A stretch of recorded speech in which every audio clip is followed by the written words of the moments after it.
So my partner brought up a story about Sotomayor. I'd like to bring up another individual story who was actually helped by the policies of affirmative action, specifically the ones regarding racial diversity and admissions policies. A Time magazine article that I read listed an author named Torre, I believe was his name. I believe that's how you say it. Like I said, African American author, spoke of his own experience with affirmative action policies regarding racial diversity. His father, also African American, grew up in the 30s, 40s. So his father unfortunately had to face a lot of racial discrimination and had to face racial segregation and the poor conditions that African American facilities were in.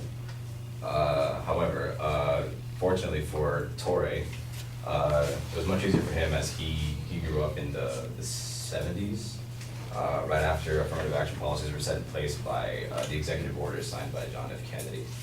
I just wanted to say that to further prove why that racial diversity policies are an important thing, because he was able to propel himself forward and eventually lead his family out of poverty.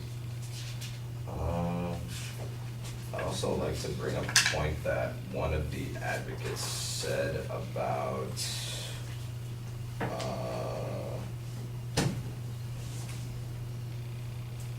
how qualified individuals are left out from institutions due to these racially diverse policies. They're not necessarily left out per se. In fact, they too would benefit from policies like this. The Central Foundation is a think tank organization. They released a report regarding racially diverse classes, specifically in elementary through high schools. The group analyzed schools predominantly populated by a single majority ethnic group and versus schools with more racial diversity in them. They found that students in racially diverse schools achieved a higher level of cognitive function, and due to that, they had apparently achieved higher test scores in math and English. Everyone did. Everyone in every ethnic group did.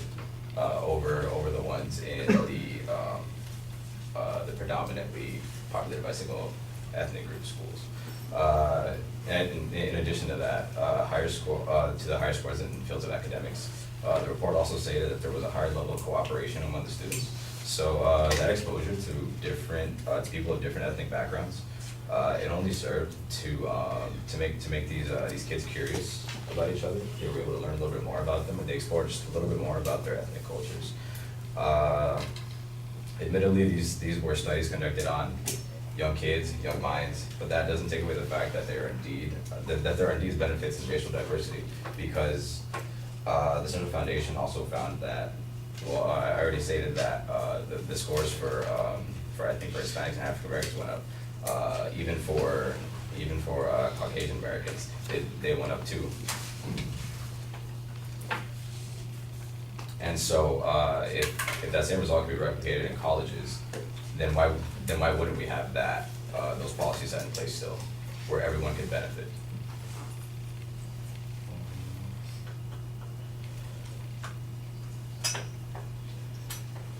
I guess that's it.